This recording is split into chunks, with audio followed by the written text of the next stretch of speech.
கர்த்தருடைய பரிசுத்த நாமத்திற்கு மகிமை உண்டாவதாக. ஆண்டவரும் இரட்சகரும் மீட்பரும் ஆகிய இயேசு கிறிஸ்துவின் ஈடு இணையில்லாத நாமத்தில் உங்களை நான் வாழ்த்துகிறேன். மார்க் பேட்டர்சன் என்கிற கர்த்தருடைய ஊழியக்காரர் சொல்லும்போது விதமாய் சொல்லுகிறார், ஒரு மனிதன் பரிசுத்த வேதாகமத்தை திறந்து அதை வாசிக்க ஆரம்பிக்கும் போது தேவன் அவனோடு கூட பேச ஆரம்பிக்கிறார் என்று. ஒரு நாள் அதிகாலை பொழுதிலே மார்க் பேட்டர்சன் ஐயா அவர்கள் மிகுந்த கலக்கத்தோடு பாரத்தோடு அவர் அமர்ந்திருந்தாராம். ஏனென்றால் அந்த முந்தின இரவு முழுவதுமே அவர் ஆண்டுடைய சமூகத்திலே தன் வாழ்க்கையில் ஏற்பட்ட சில பிரச்சனைகளுக்காக ஆண்டுடைய சமூகத்திலே அழுது ஜபித்து கொண்டிருந்தாராம். அந்த அதிகாலை நேரத்திலே அவருக்கு ஒரு யோசனை வந்தது. பரிசுத்த வேதாகமத்தை திறந்து படிப்போம் என்று சொல்லி அந்த வேத புத்தகத்தை படிக்க ஆரம்பித்தாராம். வேத வசனத்தை படிக்க படிக்க படிக்க ஒரு வசனம் அவரை தொட்டது. அது என்ன வசனம் தெரியுமா? சங்கீதம் 46:10 வசனம் அவருடைய இருதயத்தை தொட்டு விட்டது. அந்த வசனம் இவ்விதமாய் சொல்லுகிறது, நீங்கள் அமர்ந்திருந்து நானே தேவன் என்று அறிந்து கொள்ளுங்கள். ஆம் பிரியமானவர்களே, அந்த வார்த்தை அவர் படித்த மாத்திரத்திலே அவருக்கு இருந்த கலக்கங்கள், அவருக்கு இருந்த பிரச்சனைகள், அவருக்கு இருந்த போராட்டங்கள் எல்லாவற்றிலிருந்து ஒரு விடுதலையை அவர் உணர்ந்தார். இந்த நாளிலும் கூட இந்த வேத வசனத்தை வாசிப்பதன் மூலம் உங்கள் வாழ்க்கையிலே காணப்படுகிற போராட்டங்கள், பிரச்சனைகளிலிருந்து தேவன் உங்களை விடுதலையாக்கும்படி உங்களோடு கூட பேசுவாராக. இந்த நாளில் வாசிக்க வேண்டிய வேத பகுதி மத்தேயு எழுதின சுவிசேஷம் 16வது அதிகாரம் முதல் 19வது அதிகாரம் வரை நாம் சேர்ந்து படிப்போம். கர்த்தருடைய நாமம் மகிமைப்படுவதாக. மத்தேயு எழுதின சுவிசேஷம் 16வது அதிகாரம். பரிசேயரும் சதுசேயரும் அவரை சோதிக்கும்படி அவரிடத்தில் வந்து வானத்திலிருந்து ஓர் அடையாளத்தை தங்களுக்கு காண்பிக்க வேண்டும் என்று கேட்டார்கள். அவர்களுக்கு அவர் பிரதியுத்தரமாக, அஸ்தமனமாகிற போது செவ்வானம் விட்டிருக்கிறது, அதனால் வெளிவாங்கும் என்று சொல்லுகிறீர்கள். உதயமாகிற போது செவ்வானமும் மந்தாரமுமாய் இருக்கிறது, அதனால் இன்றைக்கு காற்றும் மழையும் உண்டாகும் என்று சொல்லுகிறீர்கள். மாயக்காரரே, வானத்தின் தோற்றத்தை நிதானிக்க உங்களுக்கு தெரியுமே, காலங்களின் அடையாளங்களை நிதானிக்க உங்களால் கூடாதா? இந்த பொல்லாத விபச்சார சந்ததியார் அடையாளம் தேடுகிறார்கள். யோனா தீர்க்கதரிசியின் அடையாளமே அன்றி வேறே அடையாளம் இவர்களுக்கு கொடுக்கப்படுவதில்லை என்று சொல்லி அவர்களை விட்டு புறப்பட்டு போனார். அவருடைய சீஷர்கள் அக்கறை சேர்ந்தபோது அப்பங்களை கொண்டு வர மறந்து போனார்கள். இயேசு அவர்களை நோக்கி, பரிசேயர் சதுசேயர் என்பவர்களின் புளித்த மாவை குறித்து எச்சரிக்கையாய் இருங்கள் என்றார். நாம் அப்பங்களை கொண்டு வராதபடியால் இப்படி சொல்லுகிறார் என்று அவர்கள் தங்களுக்குள்ளே யோசனை பண்ணி கொண்டார்கள். இயேசு அதை அறிந்து, அற்ப விசுவாசிகளே, அப்பங்களை கொண்டு வராததை குறித்து நீங்கள் உங்களுக்குள்ளே யோசனை பண்ணுகிறது என்ன? இன்னும் நீங்கள் உணரவில்லையா? 5 அப்பங்களை 5000 பேருக்கு பகிர்ந்ததையும் மீதியானதை எத்தனை கூடை நிறைய எடுத்தீர்கள் என்பதையும், 7 அப்பங்களை 4000 பேருக்கு பகிர்ந்ததையும் மீதியானதை எத்தனை கூடை நிறைய எடுத்தீர்கள் என்பதையும் நீங்கள் நினைவு கூறாமல் இருக்கிறீர்களா?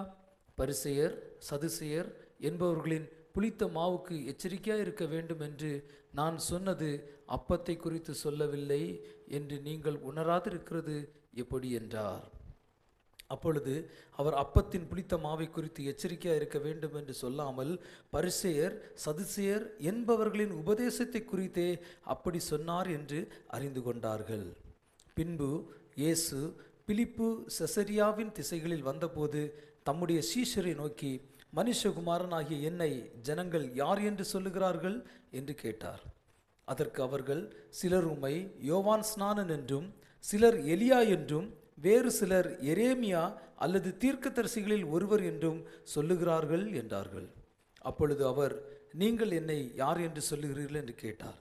சீமோன் பேதுரு பிரதியுத்தரமாக, நீர் ஜீவனுள்ள தேவனுடைய குமாரனாகிய கிறிஸ்து என்றான். இயேசு அவனை நோக்கி, யோனாவின் குமாரனாகிய சீமோனே, நீ பாக்கியவான், மாம்சமும் இரத்தமும் இதை உனக்கு வெளிப்படுத்தவில்லை, பரலோகத்தில் இருக்கிற என் பிதா இதை உனக்கு வெளிப்படுத்தினார்.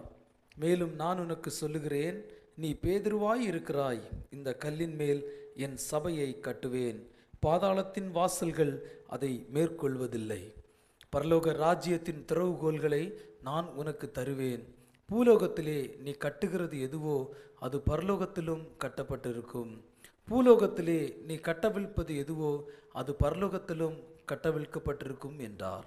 அப்பொழுது தாம் கிறிஸ்துவாகிய இயேசு என்று ஒருவருக்கும் சொல்லாதபடிக்கு தம்முடைய சீஷர்களுக்கு கட்டளையிட்டார். அது முதல் இயேசு தாம் எருசலேமுக்கு போய் மூப்பராலும் பிரதான ஆசாரியராலும் வேதபாரகராலும் பல பாடுகள் பட்டு கொலையுண்டு 3ஆம் நாளில் எழுந்திருக்க வேண்டும் என்பதை தம்முடைய சீஷர்களுக்கு சொல்லத் தொடங்கினார். அப்பொழுது பேதுரு அவரை தனியே அழைத்து கொண்டு போய், ஆண்டவரே, இது உமக்கு நேரிடக்கூடாதே, இது உமக்கு சம்பவிப்பதில்லை என்று அவரை கடிந்து கொள்ளத் தொடங்கினான். அவரோ திரும்பி பேதுருவை பார்த்து, எனக்கு பின்னாக போ சாத்தானே, நீ எனக்கு இடரலாய் இருக்கிறாய். தேவனுக்கு ஏற்றவைகளை சிந்தியாமல் மனுஷருக்கு ஏற்றவைகளை சிந்திக்கிறாய் என்றார். அப்பொழுது இயேசு தம்முடைய சீஷர்களை நோக்கி, ஒருவன் என்னை பின்பற்றி வர விரும்பினால் அவன் தன்னை தான் வெறுத்து தன் சிலுவையை எடுத்துக்கொண்டு என்னை பின்பற்ற கடவன். தன் ஜீவனை ரட்சிக்க விரும்புகிறவன் அதை இழந்து போவான். என் நிமித்தமாக தன் ஜீவனை இழந்து போகிறவன் அதை கண்டடைவான். மனுஷன் உலகம் முழுவதையும் ஆதாயப்படுத்தி கொண்டாலும் தன் ஜீவனை நஷ்டப்படுத்தினால் அவனுக்கு லாபம் என்ன? மனுஷன் தன் ஜீவனுக்கு ஈடாக என்னத்தை கொடுப்பான்? மனுஷகுமாரன் தம்முடைய பிதாவின் மகிமை பொருந்தினவராய் தம்முடைய தூதரோடும் கூட வருவார். அப்பொழுது அவனவன் கிரியைக்கு தக்கதாக அவனவனுக்கு பலனளிப்பார். இங்கே நிற்கிறவர்களில் சிலர் மனுஷகுமாரன் தம்முடைய ராஜ்யத்தில் வருவதை காணுமுன் மரணத்தை ருசி பார்ப்பதில்லை என்று மெய்யாகவே உங்களுக்கு சொல்லுகிறேன் என்றார். அதிகாரம் 17.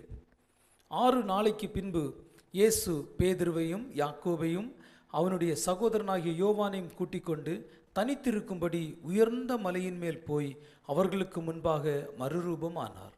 அவர் முகம் சூரியனை போல் பிரகாசித்தது, அவர் வஸ்திரம் வெளிச்சத்தைப் போல வெண்மையாயிற்று. அப்பொழுது மோசேயும் எலியாவும் அவரோட கூட பேசுகிறவர்களாக அவர்களுக்கு காணப்பட்டார்கள். அப்பொழுது பேதுரு இயேசுவை நோக்கி, ஆண்டவரே, நாம் இங்கே இருக்கிறது நல்லது. உமக்கு சித்தமானால் இங்கே உமக்கு ஒரு கூடாரமும் மோசேக்கு ஒரு கூடாரமும் எலியாவுக்கு ஒரு கூடாரமுமாக 3 கூடாரங்களை போடுவோம் என்றான். அவன் பேசுகையில் இதோ ஒளியுள்ள ஒரு மேகம் அவர்கள் மேல் நிழலெடுத்தது. இவர் என்னுடைய நேசகுமாரன், இவரில் பிரியமாயிருக்கிறேன், இவருக்கு செவிகொடுங்கள் என்று அந்த மேகத்திலிருந்து ஒரு சத்தம் உண்டாயிற்று. சீஷர்கள் அதை கேட்டு முகங்குப்புற விழுந்து மிகவும் பயந்தார்கள்.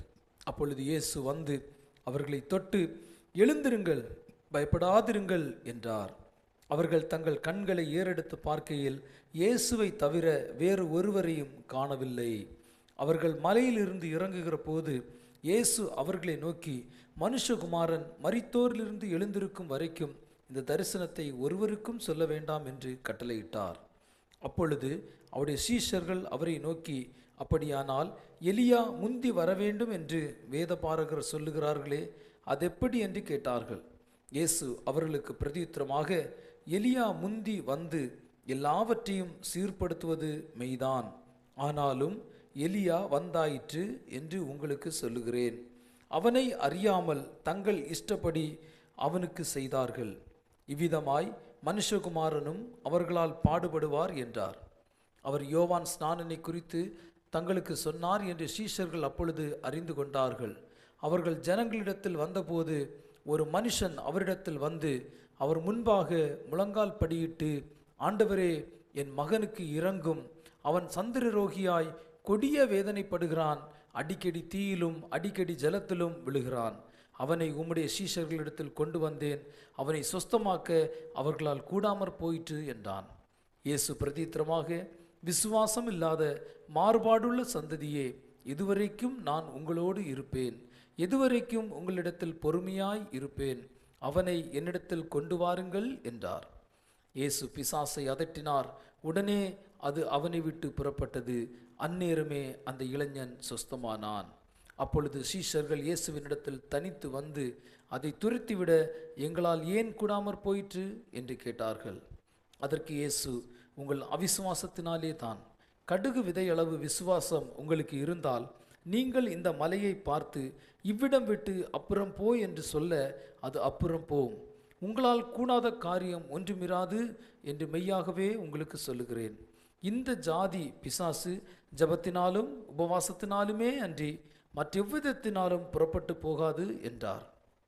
அவர்கள் கலிலியாவிலே சஞ்சரிக்கும் போது இயேசு அவர்களை நோக்கி, மனுஷகுமாரன் மனுஷர் கைகளில் ஒப்பு கொடுக்கப்படுவார், அவர்கள் அவரை கொலை செய்வார்கள், ஆகிலும் 3ஆம் நாளிலே உயிர் தெழுந்திருப்பார் என்றார். அவர்கள் மிகுந்த துக்கமடைந்தார்கள். அவர்கள் கப்பர்நகூமில் வந்தபோது வரிப்பணம் வாங்குகிறவர்கள் பேதுருவினிடத்தில் வந்து, உங்கள் போதகர் வரிப்பணம் செலுத்துகிறதில்லையா என்று கேட்டார்கள். செலுத்துகிறார் என்றான். அவன் வீட்டிற்குள் வந்தபோது அவன் பேசுகிறதற்கு முன்னமே இயேசு அவனை நோக்கி, சீமோனே, உனக்கு எப்படி தோன்றுகிறது? பூமியின் ராஜாக்கள் தீர்வையையும் வரியையும் தங்கள் பிள்ளைகளிடத்திலோ அந்நியரிடத்திலோ யாரிடத்தில் வாங்குகிறார்கள் என்று கேட்டார். அதற்கு பேதுரு, அந்நியரிடத்தில் வாங்குகிறார்கள் என்றான். இயேசு அவனை நோக்கி, அப்படியானால் பிள்ளைகள் அதை செலுத்த வேண்டுவதில்லையே? ஆகிலும் நாம் அவர்களுக்கு இராதபடிக்கு நீ கடலுக்கு போய் தூண்டில் போட்டு முதலாவது அகப்படுகிற மீனை பிடித்து அதன் வாயை திறந்து பார். ஒரு வெள்ளி பணத்தை காண்பாய், அதை எடுத்து எனக்காகவும் உனக்காகவும் அவர்களிடத்தில் கொடு என்றார். அதிகாரம் 18. அவ்வேளையிலே சீஷர்கள் இயேசுவினிடத்தில் வந்து, பரலோக ராஜ்யத்தில் எவன் பெரியவனாயிருப்பான் என்று கேட்டார்கள். இயேசு ஒரு பிள்ளையை தம்மிடத்தில் அழைத்து அதை அவர்கள் நடுவே நிறுத்தி, நீங்கள் மனம் திரும்பி பிள்ளைகள் போல் ஆகாவிட்டால் பரலோக ராஜ்யத்தில் பிரவேசிக்க மாட்டீர்கள் என்று மெய்யாகவே உங்களுக்கு சொல்லுகிறேன். ஆகையால் இந்த பிள்ளையைப் போல தன்னை தாழ்த்துகிறவன் எவனோ அவன் பரலோக ராஜ்யத்தில் பெரியவனாயிருப்பான். இப்படிப்பட்ட ஒரு பிள்ளையை என் நாமத்தின் நிமித்தம் ஏற்றுக்கொள்ளுகிறவன் என்னை ஏற்றுக்கொள்ளுகிறான். என்னிடத்தில் விசுவாசமாய் இருக்கிற இந்த சிறியரில் ஒருவனுக்கு இடரல் உண்டாக்குகிறவன் எவனோ அவனுடைய கழுத்தில் எந்திரக்கல்லை கட்டி சமுத்திரத்தின் ஆழத்திலே அவனை அமிழ்த்துகிறது அவனுக்கு நலமாயிருக்கும். இடரல்களின் நிமித்தம் உலகத்துக்கு ஐயோ! இடரல்கள் வருவது அவசியம். ஆனால் எந்த மனுஷனால் இடரல் வருகிறதோ அவனுக்கு ஐயோ! உன் கையாவது உன் காலாவது உனக்கு இடரல் உண்டாக்கினால் அதை தரித்து எறிந்து போடு. நீ 2 கையுடையவனாய் அல்லது 2 காலுடையவனாய் நித்திய அக்கினியிலே தள்ளப்படுவதை பார்க்கிலும் சப்பானியாய் அல்லது ஊனனாய் நித்திய ஜீவனுக்குள் பிரவேசிப்பது உனக்கு நலமாயிருக்கும். உன் கண் உனக்கு இடரல் உண்டாக்கினால் அதை பிடுங்கி எறிந்து போடு. 2 கண்ணுடையவனாய் எரி நரகத்தில் தள்ளப்படுவதை பார்க்கிலும் ஒற்றை கண்ணனாய் ஜீவனுக்குள் பிரவேசிப்பது உனக்கு நலமாயிருக்கும். இந்த சிறியரில் ஒருவனையும் அற்பமாய் எண்ணாதபடிக்கு எச்சரிக்கையாயிருங்கள். அவர்களுக்குரிய தேவதூதர்கள் பரலோகத்திலே என் பரமபிதாவின் சமூகத்தை எப்பொழுதும் தரிசிக்கிறார்கள் என்று உங்களுக்கு சொல்லுகிறேன். மனுஷகுமாரன் கெட்டுப்போனதை இரட்சிக்க வந்தார். உங்களுக்கு எப்படி தோன்றுகிறது? ஒரு மனுஷனுக்கு 100 ஆடுகள் இருக்க அவைகளில் ஒன்று சிதறிப்போனால் அவன் மற்ற 99 ஆடுகளையும் மலைகளில் விட்டு போய் சிதறிப்போனதை தேடாமல் இருப்பானோ?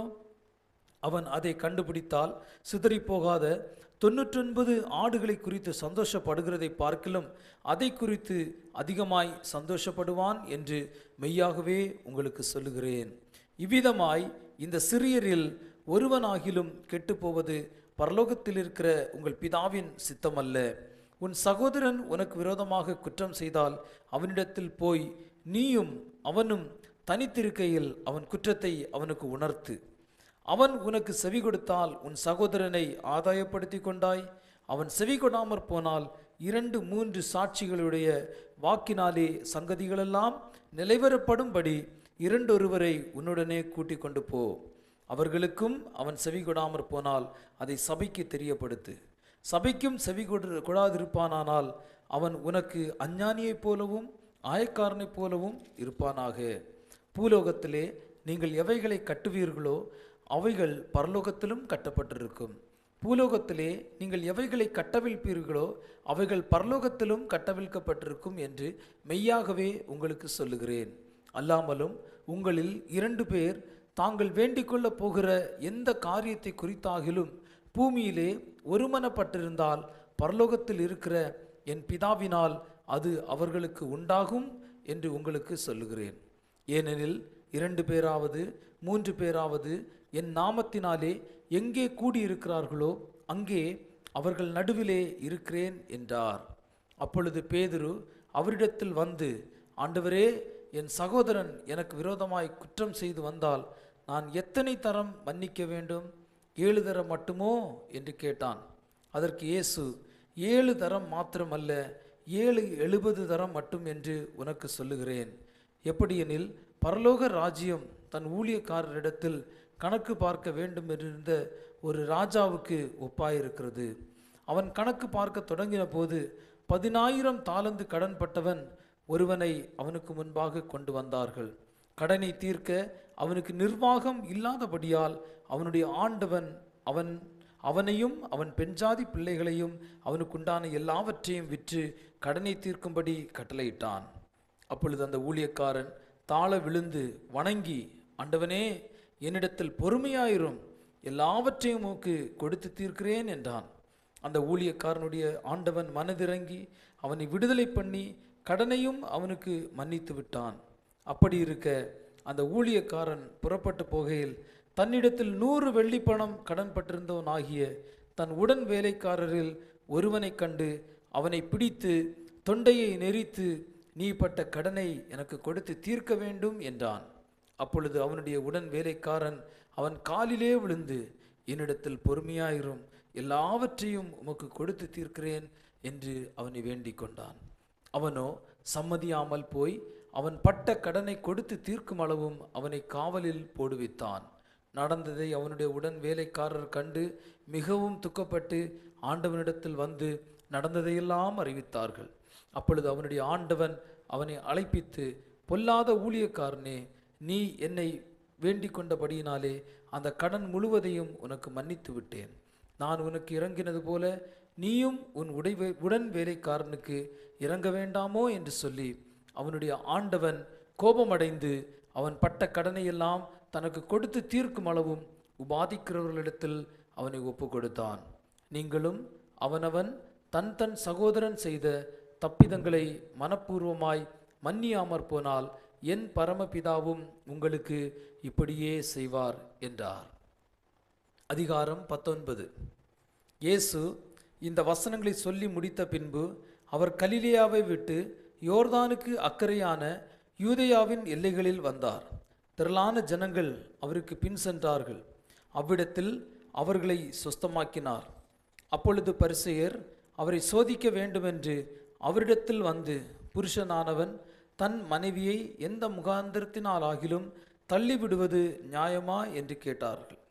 அவர்களுக்கு அவர் பிரதியுத்தரமாக, ஆதியிலே மனுஷரை உண்டாக்கினவர் அவர்களை ஆணும் பெண்ணுமாக உண்டாக்கினார் என்பதையும், இது நிமித்தம் புருஷனானவன் தன் மனைவியோடே இசைந்திருப்பான், அவர்கள் இருவரும் ஒரே மாம்சமாய் இருப்பார்கள் என்று அவர் சொன்னதையும் நீங்கள் வாசிக்கவில்லையா? இப்படி இருக்கிறபடியினால் அவர்கள் இருவராயிராமல் ஒரே மாம்சமாய் இருக்கிறார்கள். ஆகையால் தேவன் இணைத்ததை மனுஷன் பிரிக்காதிருக்க கடவன் என்றார். அதற்கு அவர்கள், அப்படியானால் தள்ளுதற் சீட்டை கொடுத்து அவளை தள்ளிவிடலாம் என்று மோசே ஏன் கட்டளையிட்டார் என்றார்கள். அதற்கு அவர், உங்கள் மனைவிகளை தள்ளிவிடலாம் என்று உங்கள் இருதய கடினத்து நிமித்தம் மோசே உங்களுக்கு இடம் கொடுத்தார். ஆதி முதலாய் அப்படி இருக்கவில்லை. ஆதலால் எவனாகிலும் தன் மனைவி வேசித்தனம் செய்தது நிமித்தமே அன்றி அவளை தள்ளிவிட்டு வேறொருத்தியை விவாகம் பண்ணினால் அவன் விபச்சாரம் செய்கிறவனாய் இருப்பான். தள்ளிவிடப்பட்டவளை விவாகம் பண்ணுகிறவனும் விபச்சாரம் செய்கிறவனாய் இருப்பான் என்று உங்களுக்கு சொல்லுகிறேன் என்றார். அவருடைய சீஷர்கள் அவரை நோக்கி, மனைவியை பற்றி புருஷனுடைய காரியம் இப்படி இருந்தால் விவாகம் பண்ணுகிறது நல்லதல்ல என்றார்கள். அதற்கு அவர், வரம் பெற்றவர்களே தவிர மற்றவர்கள் இந்த வசனத்தை ஏற்றுக்கொள்ள மாட்டார்கள். தாயின் வயிற்றிலிருந்து அன்னகர்களாக பிறந்தவர்களும் உண்டு, மனுஷர்களால் அன்னகர்கள் ஆக்கப்பட்டவர்களும் உண்டு. பரலோக ராஜ்யத்து நிமித்தம் தங்களை அன்னகர்கள் ஆக்கி கொண்டவர்களும் உண்டு. இதை ஏற்றுக்கொள்ள வல்லவன் ஏற்றுக்கொள்ள கடவன் என்றார். அப்பொழுது சிறு பிள்ளைகளின் மேல் அவர் கைகளை வைத்து ஜெபம் பண்ணும்படிக்கு அவர்களை அவரிடத்தில் கொண்டு வந்தார்கள். கொண்டு வந்தவர்களை சீஷர்கள் அதட்டினார்கள். இயேசுவோ, சிறு பிள்ளைகள் என்னிடத்தில் வருகிறதற்கு இடம் கொடுங்கள், அவர்களை தடை பண்ணாதிருங்கள், பரலோக ராஜ்யம் அப்படிப்பட்டவர்களுடையது என்று சொல்லி அவர்கள் மேல் கைகளை வைத்து பின்பு அவ்விடம் விட்டு புறப்பட்டு போனார். அப்பொழுது ஒருவன் வந்து அவரை நோக்கி, நல்ல போதகரே, நித்திய ஜீவனை அடைவதற்கு நான் எந்த நன்மையை செய்ய வேண்டும் என்று கேட்டான். அதற்கு அவர், நீ என்னை நல்லவன் என்று சொல்வானேன்? தேவன் ஒருவர் தவிர நல்லவன் ஒருவனும் இல்லையே. நீ ஜீவனில் பிரவேசிக்க விரும்பினால் கற்பனைகளை கைக்கொள் என்றார். அவன் அவரை நோக்கி, எவைகளை என்று கேட்டான். அதற்கு இயேசு, கொலை செய்யாதிருப்பாயாக, விபச்சாரம் செய்யாதிருப்பாயாக, களவு செய்யாதிருப்பாயாக, பொய் சாட்சி சொல்லாதிருப்பாயாக, உன் தகப்பனையும் உன் தாயையும் கனம் பண்ணுவாயாக, உன்னிடத்தில் நீ அன்பு கூறுவது போல பிறனிடத்திலும் அன்பு கூறுவாயாக என்பவைகளையே என்றார். அந்த வாலிபன் அவரை நோக்கி, இவைகளையெல்லாம் என் சிறு வயது முதல் கை கொண்டிருக்கிறேன், இன்னும் என்னிடத்தில் குறைவு என்ன என்றான். அதற்கு இயேசு, நீ பூரண சற்குணராய் இருக்க விரும்பினால் போய் உனக்குண்டானவைகளை விற்று தரித்திரருக்கு கொடு, அப்பொழுது பரலோகத்தில் உனக்கு பொக்கிஷம் உண்டாயிருக்கும், பின்பு என்னை பின்பற்றி வா என்றார். அந்த வாலிபன் மிகுந்த ஆஸ்தி உள்ளவனாய் இருந்தபடியால் இந்த வார்த்தையை கேட்டபொழுது துக்கமடைந்தவனாய் போய்விட்டான். அப்பொழுது இயேசு தம்முடைய சீஷர்களை நோக்கி, ஐஸ்வர்யவான் பரலோக ராஜ்யத்தில் பிரவேசிப்பது அரிதென்று மெய்யாகவே உங்களுக்கு சொல்லுகிறேன். மேலும் ஐஸ்வர்யவான் தேவனுடைய ராஜ்யத்தில் பிரவேசிப்பதை பார்க்கிலும் ஒட்டகமானது ஊசியின் காதிலே நுழைவது எளிதாயிருக்கும் என்று உங்களுக்கு சொல்லுகிறேன் என்றார். அவருடைய சீஷர்கள் அதை கேட்டு மிகவும் ஆச்சரியப்பட்டு, அப்படியானால் யார் ரட்சிக்கப்படக்கூடும் என்றார்கள். இயேசு அவர்களை பார்த்து, மனுஷரால் இது கூடாததுதான், தேவனாலே எல்லாம் கூடும் என்றார். அப்பொழுது பேதுரு அவரை நோக்கி, இதோ நாங்கள் எல்லாவற்றையும் விட்டு உம்மை பின்பற்றினோமே, எங்களுக்கு என்ன கிடைக்கும் என்றான்.